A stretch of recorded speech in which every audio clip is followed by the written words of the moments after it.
மலேசிய திரைப்படத்துறையில் மண்ணின் மைந்தர்கள் அண்மைய காலமாக தரமான திரைப்படங்களை வெளியிட்டு வருகின்றனர்.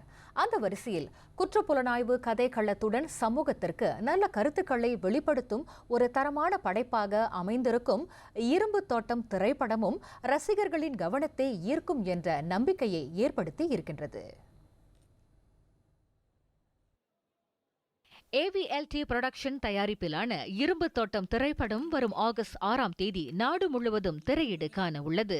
இளம் வயதில் தாம் வசித்து வந்த பகுதியில் நிகழ்ந்த உண்மைச் சம்பவங்களின் தழுவலில் இப்படத்தை உருவாக்கியுள்ளார் அதன் இயக்குனர் ஜெயதேவ் ஜெயக்குமார். பள்ளி பருவத்தில் மாணவர்களுக்கு இருக்க வேண்டிய விழிப்புணர்வு உட்பட சமுதாயத்தில் நிலவும் பல்வேறு பிரச்சினைகளை சிந்திக்க வைக்கும் விதமாகவும் இத்திரைப்படம் அமையும் என்றும் அவர் நம்பிக்கை தெரிவித்தார். இந்த படத்தை பார்த்து முடிச்சிட்ட பிறகு ஒரு இம்பேக்ட் இருக்கும் அப்படின்றது எங்களோட நம்பிக்கை. இது ஒரு என்டர்டெயின்மெண்ட்டாக மட்டும் இல்லாமல் இதுக்குள்ளே உள்ள கருத்து மக்களை போய் சேர்ந்து அட்லீஸ்ட் ஒரு ஆள் மனதில் அது ஒரு சின்ன மாற்றத்தை உருவாக்கி இருந்ததால் இந்த படம் வெற்றி அடைந்தது என்ற அர்த்தம். இந்த படத்தை பார்த்தீங்கன்னா இந்த படம் பார்த்து முடிச்சுட்டு வெளியே போகும்போது அந்த கருத்து உங்கள் மைண்டில் வந்து ஒரு கேள்வியை எழுப்பும், அது ஒரு டிஸ்கஷனை உருவாக்கும். ஸோ நாங்கள் எதிர்பார்க்கறது தான் இந்த படம் பார்த்து முடிச்சிட்ட பிறகு என்ன சொல்ல வராங்கன்னா உட்காந்து பேசுறதுக்கான டிஸ்கஷன்ஸை உருவாக்கணும் அப்படின்றது தான் எங்களோட நோக்கமே. நேற்று திங்கட்கிழமை இரும்பு தோட்டம் திரைப்படத்தின் முன்னோட்ட காட்சி புக்கிட் ஜாலில் பவிலியனில் உள்ள TGV திரையரங்கில் ஒளியேறிய பின்னர் ஜெயதேவ் செய்தியாளர்களிடம் இத்தகவல்களை பகிர்ந்து கொண்டார். இதனிடையே குற்றப்புலனாய்வு கதைக்களம் கொண்ட திரைப்படங்களை விரும்பும் ரசிகர்களுக்கு நிச்சயமாக இந்த திரைப்படம் சிறந்த விருந்தாக அமையும் என்று இதில் முக்கிய கதாபாத்திரத்தில் நடித்திருக்கும் இர்ஃபான் ஜைனி தெரிவித்தார். இந்த படத்தில் வந்துட்டு நிறைய இம்பார்ட்டன்ட் ஃபேக்ட்ஸ் வந்துட்டு ப்ராப்பராக ஃபாரன்சிக்கில் வந்து இன்வெஸ்டிகேட் பண்ணி வச்சுருக்காங்க. சும்மா ஏனோ தானோ இப்படி தான் கொலை பண்ணாங்க அப்படி தான் அது பண்ணாங்கன்னு சொல்லாமல் டீட்டெயில்டாக சொல்லியிருக்காங்க இந்த படத்தில்.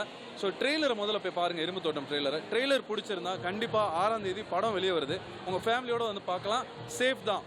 கிரைம் த்ரில்லர் உடனே குழந்தைங்கள்லாம் வர முடியாதுன்னு நினச்சிக்காதீங்க. குழந்தைங்கள்லாம் பார்க்கக்கூடிய ஒரு படமாக தான் நாங்கள் எடுத்திருக்கோம். ஸோ பார்க்க மறந்துடாதீங்க இரும்பு தோட்டம். அதே வேளையில் முன்னோட்ட காட்சியை பார்த்த ரசிகர்கள் சிலரும் தங்களின் கருத்துக்களை பர்னாமா செய்திகளோடு பகிர்ந்து கொண்டனர். இந்த படம் வந்து முழுக்க வந்து ஸ்கூல் படிக்கிற பிள்ளைங்க ஸ்பெஷல் ஃபார் மினிங்கா ஸ்கூல் படிக்கிறவங்களுக்கு இந்த படத்தை வந்து கண்டிப்பாக பார்க்கணும். ஏன்னா இதில் வந்து நிறையா வந்துட்டு லைக் க்ரைம் நடக்கிறது அதை பற்றியெல்லாம் வந்து இதில் காமிச்சிருக்காங்க. அதாவது நான் ஒர்க் பண்ண ஒரு லாஸ்ட் ஒரு 10-15 இயர்ஸ் நான் இண்டஸ்ட்ரியில் இருந்து ஒர்க் பண்ணும்போது சவுண்ட் எவல்யூஷன் அது இவால்வ் பண்ண விதம் இதில் நான் தியேட்டரில் கேட்கும்போது I think that I'm fine tuning my sounding, I'm learning. அந்த க்ரோத் எனக்கு இது சாட்டிஸ்ஃபைங்காக இருந்தது. ஆமாம், இந்த மூவி வந்துட்டு ரொம்ப த்ரில்லிங் அண்ட் தென் ரொம்ப சஸ்பிஷியஸாக இருந்துச்சு. இது வந்து ஃபேமிலி பார்க்குற ஒரு movie and then every one has அவங்களோட உழைப்பை போட்டிருக்காங்க இந்த மூவியில். And then each of them has அவங்களோட என்ன சொல்லுவாங்க வெளிப்படுத்தியிருக்காங்க, அவங்களோட எப்படி போர்ட்ரே பண்ணுறது, அவங்களோட காஸ்டிங்ஸ் அண்ட் ஸோ ஆன்.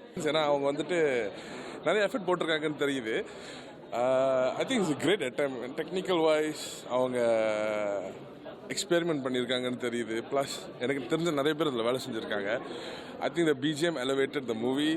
எல்லாத்தோட பெர்ஃபார்மன்ஸ் நல்லா இருந்துச்சு. இத்திரைப்படம் வெளியாகி 2 வாரங்களுக்கு பின்னர் சபா மாநிலம் உட்பட இந்தியா, சிங்கப்பூர், இந்தோனேசியா போன்ற நாடுகளிலும் திரையிடுவதற்கு திட்டமிடப்பட்டுள்ளது.